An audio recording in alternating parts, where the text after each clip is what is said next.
Doch, hier läuft Record. Ich sehe es doch, du hast ja auf Aufnahme gedrückt. Du hast den ganzen Käse du hast den ganzen Käse auf Band.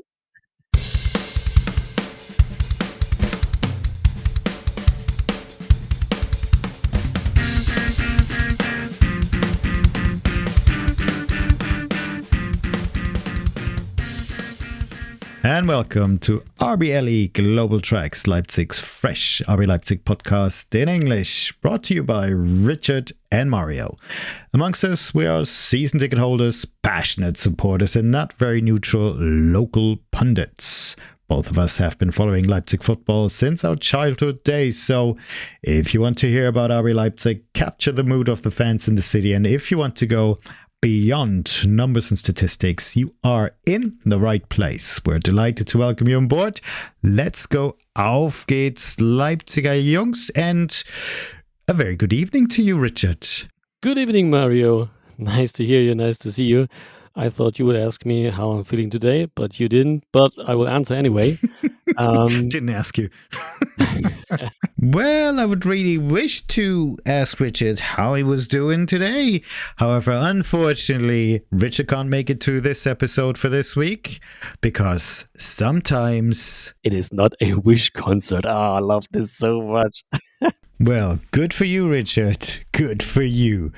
Well, we're definitely looking forward to having you back next week. So, unfortunately, everyone, you got to bear with me for this week. But I promise you, we're going to get through this together. Well, yeah, you're right. Well, thank you for the approval. So, today we're going to talk about the match at Cologne, which was very intense, very successful. But also, we're going to show you how Marco Rose cut through the noise. And we briefly look at how some of our ex-players or loaned out players are doing. So let's get started.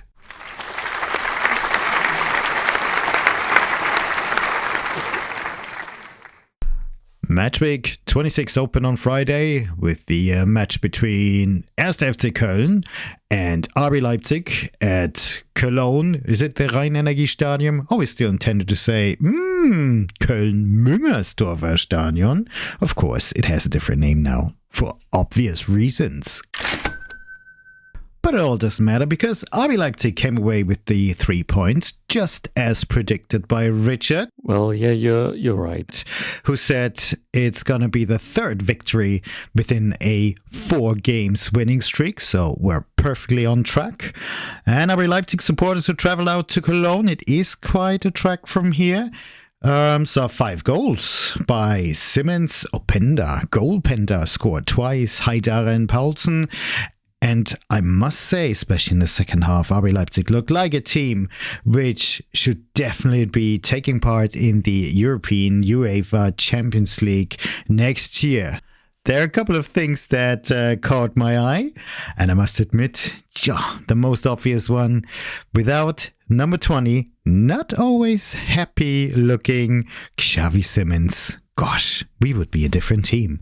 No offense to anybody else in the team, but it's a world-class player, and who would have thought that one of these days a Leipzig team can actually attract players of this caliber? The way he moved, the way he just goes after the ball, the way he scored, the way he supported the team.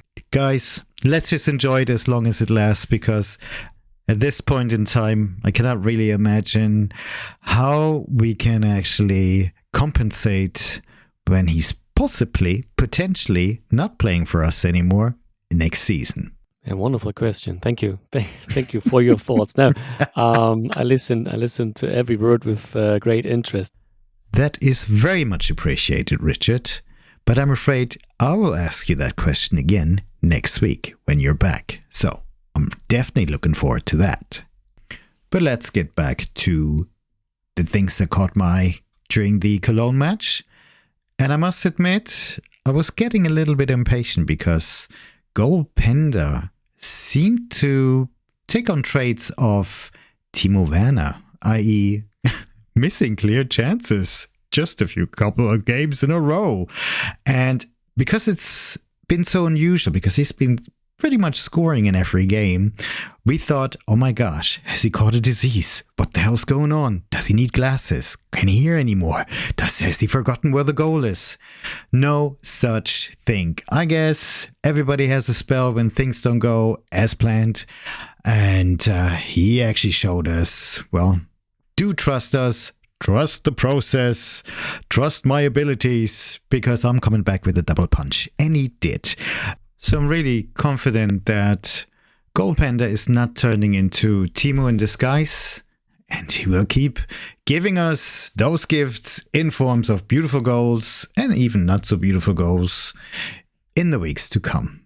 Another thing that caught my eye was Benjamin Henry's interview after the match, where he commented on the fifth goal, the great, lovely assist he provided to Yusuf Paulsen, who converted that one into the fifth goal.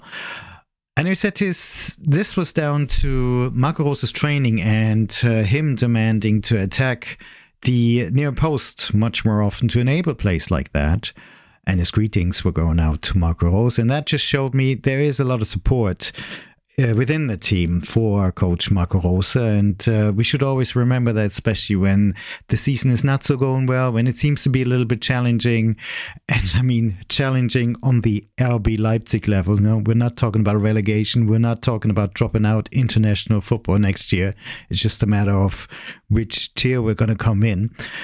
So let's keep on supporting the team and the coaching staff, and let's show a little bit of gratitude as well. Well, yeah, you're right. I'm glad you approve, Richard.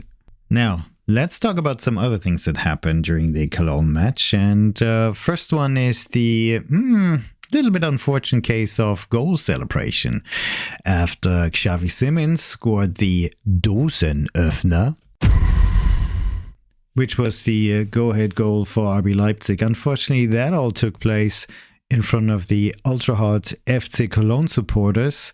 And as he was scoring the goal, he was taking a turn behind the goal, just in front of the stands to celebrate, to continue to the other side, still on the FC Cologne supporters' side, to do his normal celebration of, showing that phone call and smiling into a camera. And that camera was happened to be held by somebody from the social media side of RB Leipzig, who are doing a documentary, and it all seemed to be quite too provocative for some of the FC Cologne supporters. And I must admit, if that had happened in front of us in our home crowd, we might have misunderstood that as well, because not everybody would have seen the lady with the camera, because it was right close to the stands.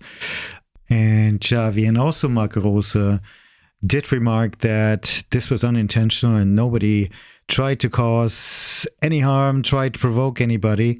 That was not the intention. It was just very unfortunate where it took place. Nevertheless, the scenes that happened a couple of minutes later when the corner kick was taken by RB Leipzig, again in front of the Cologne supporters, and Raum and Xavi were involved, items started to fly towards Xavi Simons, just narrowly missing him. And actually, guys, that's not on. This is not what we want to see. And unfortunately, sometimes we do observe that at Leipzig as well, not just from the away supporters, sometimes from the home crowd as well. And this has nothing to do with football. And on top of that, the things that are thrown, like these beer mugs, guys, da ist Pfand drauf. You know, when you give them back, you get money back. A euro is a euro. And especially in this day and age with the cost of living crisis, every euro counts. Or at least hand it over for a brilliant cause, because there are actually areas where you can get rid of your beer mug without collecting the money, effectively giving it to a good cause. So watch out for those when you're in a stadium. And fortunately, Xavi Simons, yes, he was angry, but he was calmed down by Raum in one of those situations, and he didn't freak out, and he kept his composure. Well, and another thing that we have to mention from the match is some other chants from FC Cologne supporters, which in a way are quite strange, and I'll explain that in a minute. But it also, I have to say, I admire Marco Rose's reaction at the press conference later on, where he clearly cut through the noise. But let's start with those chants first, and let me play them to you. Unfortunately, the audio is not so great, and I apologize for that, but I will provide some explanation afterwards. So basically, the chant is, "We hate East Germany." This is surprising to me, to be honest, because those Cologne supporters always struck me as being very traditional, and they can be. They are the first Bundesliga champion back in 1963-64, and I can relate to that. If you look at a geographical point, of course, RB Leipzig is located in Leipzig, and that is former East Germany, but today, there's a unified Germany. But RB Leipzig never existed during East German times. RB Leipzig was never a stained old club, and they never played in that top-tier DDR Oberliga back in East Germany, as I said before. So now I'm really surprised that they're chanting that, giving out those chants that they actually hate East Germany. Yet there is a club which, in their eyes, is not an East German club. So why do you chant that during that game? That was a big question, but it could be a response to those chants, which I'm going to play in a second, which are usually chanted by fans from these traditional East German clubs, those former GDR clubs like Dynamo Dresden. Let's have a listen.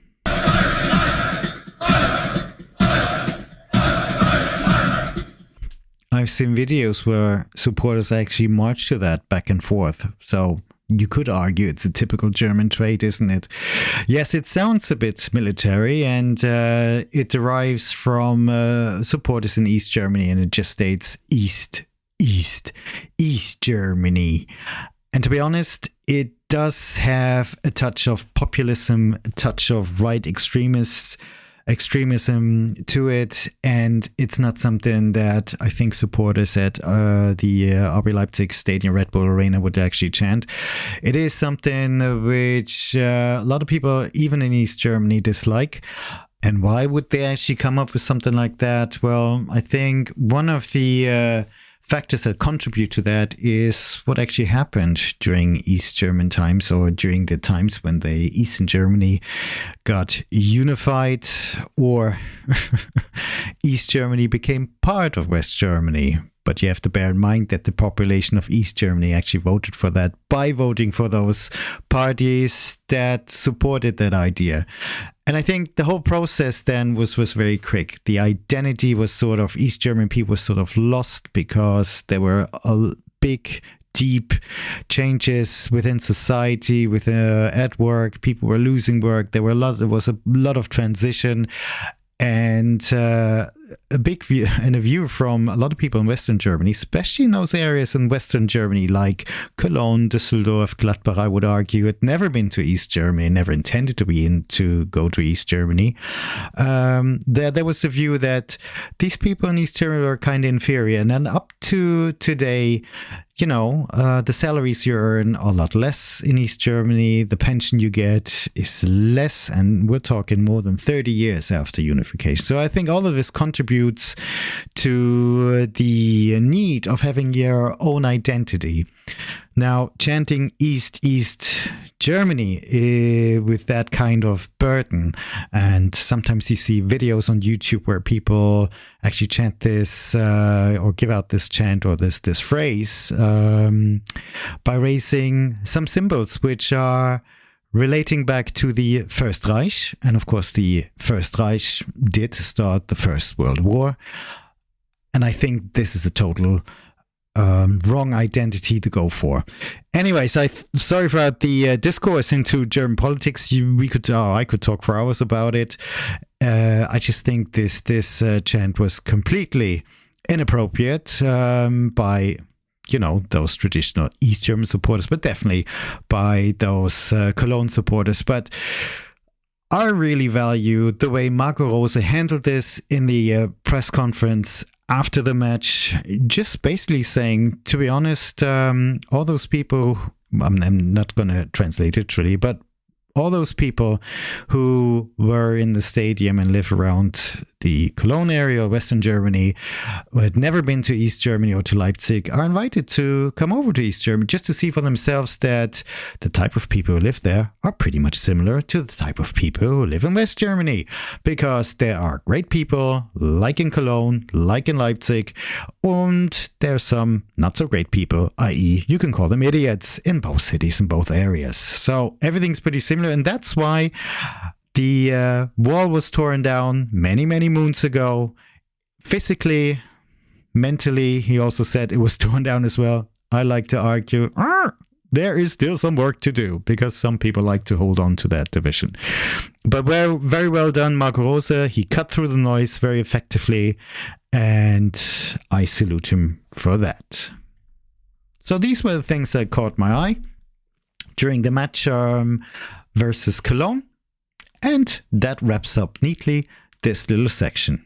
So this week, with the international break, we're not going to look ahead at our next opponent, but we can dedicate a little bit of time to two players of the RB family, and that includes ex-RB Leipzig players and loaned out, probably soon to be ex-RB Leipzig player.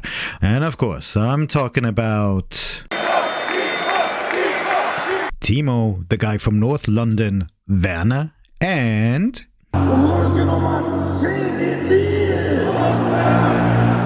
no further explanation needed.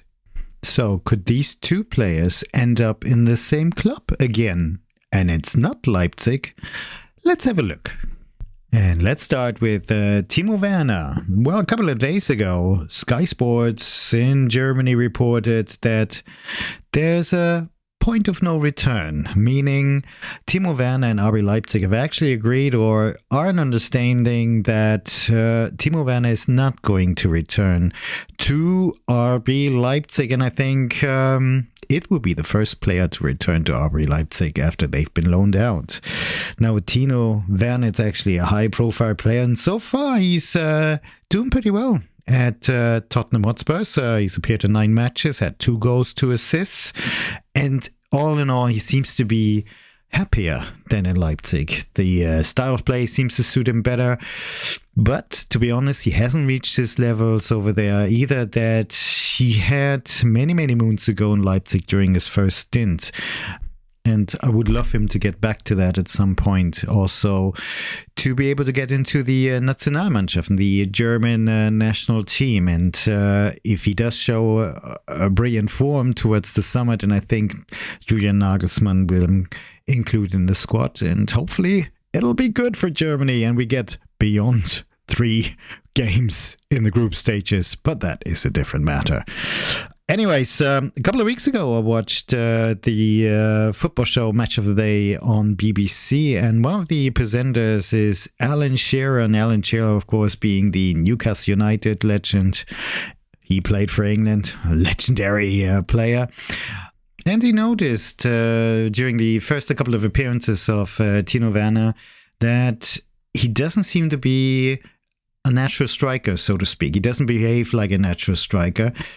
And he does need a lot more confidence. He did state that he is very fast. He's got a very good pace. He is a very good player, very good, very well skilled. But he misses that last bit of punch and oomph in terms of being a deadly striker, which he doesn't seem to be. However, Timo has proven that he can play on an upper level for a longer period of time, and we definitely keep our fingers crossed for him. Hope he is in a club in his environment which makes him happy. And during one of the interviews with Sky Sports, he also was asked why he would leave London for Leipzig and why had he left London for Leipzig. And I think in hindsight, he is wondering why he did. Although Leipzig's a beautiful city, but at the end of the day, I think he seems to be much happier in London. And he's in a global city with a lot of interesting clubs. And yes, he's part of the strongest league in Europe and the world. So good luck for him. I hope he can continue a streak. So if if he does, he is a bargain for Tottenham Hotspur. Some even say it's a no-brainer for Tottenham Hotspurs to buy him because it's just the release clauses us just 17 million euros, which is, in Germany we would say it's peanuts. It's actually a small change for an English club of that caliber. It's just a question, do you really want to invest in him? We shall see. Tottenham Hotspurs have to make a decision until the 14th of June, which is the opening day of the Euro Championship. So let's see. Now, just in case Tottenham Hotspurs is not going to snap up Timo Werner, then I think somebody like Red Bull New York would be very much interested. But the question is, before we see a happy reunion with Emil and Timo, is that likely to happen? Might be too early for Timo to wander off across the pond. But what is the alternative afterwards? We shall see. This is still something interesting worth watching. Timo, we're in Team Timo, so all the best, mate. All the best. So let's move on to our other club legend, or one of the biggest club legends, Emil Forsberg. Let's see how he actually started in the Major League Soccer. And it was a pretty good start. 3 matches so far, and Emil Forsberg is the leader that we expected him to be, gathering a young group of talents around him as well, I think. And he does intend to take over and to add the winning mentality that he's seen here in Leipzig to the squad at Red Bull New York. And in the beginning, it looked like that he's pretty successful. So the first match was away, which was a respectable draw. He almost hit a beautiful goal, scored a beautiful goal. But during his home opener, he was really shining like the Emil Forsberg, who we know. He converted a penalty. So nice one, Emil. Also provided an assist to the winner, so 2-1 win for Red Bull New York. But they recently traveled to Columbus, Ohio, and Columbus Crew, of course, being the current MLS champions. And this is, I think, where they saw all the gaps and the things they need to improve. They went down 3-0, and Emil Forsberg said, well, at the end of the day, you have to come away and see where we need to improve as a team. So I think this is excellent. They're actually going to do that. Now, Red Bull New York is really hoping to progress a little bit further than last year. Last year, they did make the playoffs, but very, very tight it was. They had to go through the wild card match. So the season ends in New York, and I think they got 2 conferences with 18 teams each. And after 34 matches, you have to end up in the top 8. And Red Bull New York did manage to scramble for that wildcard space, did win it, went through, was just a single match. But then you enter the first round, which is, well, you're going to play the best of 3 matches, the best of 3. So the first one who wins 2 matches actually progresses, and unfortunately Red Bull New York at the time didn't, and afterwards it's sort of the quarterfinal, semi-final until you get to the final of the whole Major League Soccer. So it's similar to all the other American sports. You have a postseason where you're in group stage, so to speak, in a league, and the aim is to make the playoffs. And in the playoffs, you have conference finals, and the winners of those conference finals then move on to the final. So anybody who is familiar with that concept in America, in basketball, in baseball, in the NHL and NFL, they know what I'm talking about. So this year they are looking to progress a little bit further, and I think Emir will contribute to that, at least to increasing the possibility. And as I think with Sandro Schwarz, you have a very formidable coach as well. I think he's done pretty good work definitely in Mainz, and also tried to help Hertha BSC as much as he could. And I think it was not on him that Hertha BSC so spectacularly failed. So all the best to Amy. He's doing really well. I think he's settling in quite nicely. And New York Red Bulls, I think you can really look forward to really a nice season. So, is there going to be a chance of a reunion of Emil Forsberg and Timo Werner, possibly at New York Red Bull? My gut feeling, no, there isn't. I do think Tottenham Hotspurs is going to pick up Timo Werner for that cheap tag of 17 million euros for Tottenham Hotspurs. It is. And Timo Werner is in the right place with the right team, in the right environment surroundings, and he's gonna strive over there. That's my bet. So for this year and next year, no reunion, but who knows what's down the line in 2-3 years. I definitely think, well, Emil is going to come back in some shape, way, or capacity or form back to Leipzig after his stint in New York, I believe. I don't think we're going to see Timo Werner again, but that's okay. It's not good riddance, Timo. It's very well, very best of luck, and all the best to you. So, this pretty much wraps up our little edition for this week. Apologies for the fact that it has been myself, but I promise Rich is going to be back next week and normal service and quality will resume. Thank you very much for listening. This has been RBLE Global Tracks. If you like our podcast, the RB Leipzig podcast in English, directly from the heart of Leipzig, do subscribe to it on your favorite platform. Also, you can interact with us by leaving a comment. Do let us know what do you think, how we can improve the pod, and you can also contact us by email. The email address is talktous@rbleglobaltracks.com. You can also find us on Twitter. The username is podcast_RBL. So thanks again. All the best. Have a good weekend. Enjoy the break from the league. Enjoy the international break. And all we need to say now is... Doch, hier läuft Record. Ich sehe es doch, du hast ja auf Aufnahme gedrückt. Du hast den ganzen Käse auf Band. Auf geht's, Leipziger Jungs.